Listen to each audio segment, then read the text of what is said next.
yanasema yanaachilia afya.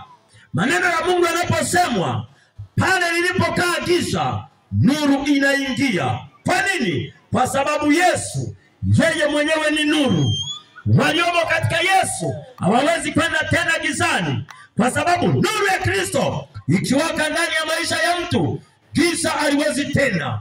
Giza lazima likimbie. Giza haliwezi kukaa. Ulevi hauwezi kukaa, ugomvi hauwezi kukaa, uchawi hauwezi kukaa, uzinzi hauwezi kukaa. Kwa nini? Hayo ni matendo ya giza. Lakini nuru ikimulika mahali, giza litakimbia. Giza jioni ya leo likimbie katika maisha yako, nisaidie kusema amen. Giza likimbie katika familia yako, sema tena amen. Nuru ya Kristo iingie moyoni mwako. Nuru ya Kristo na ing'are katika segese. Haleluya. Jina la Bwana Yesu libarikiwe. Jina la Bwana Yesu libarikiwe sana. Nisikilize.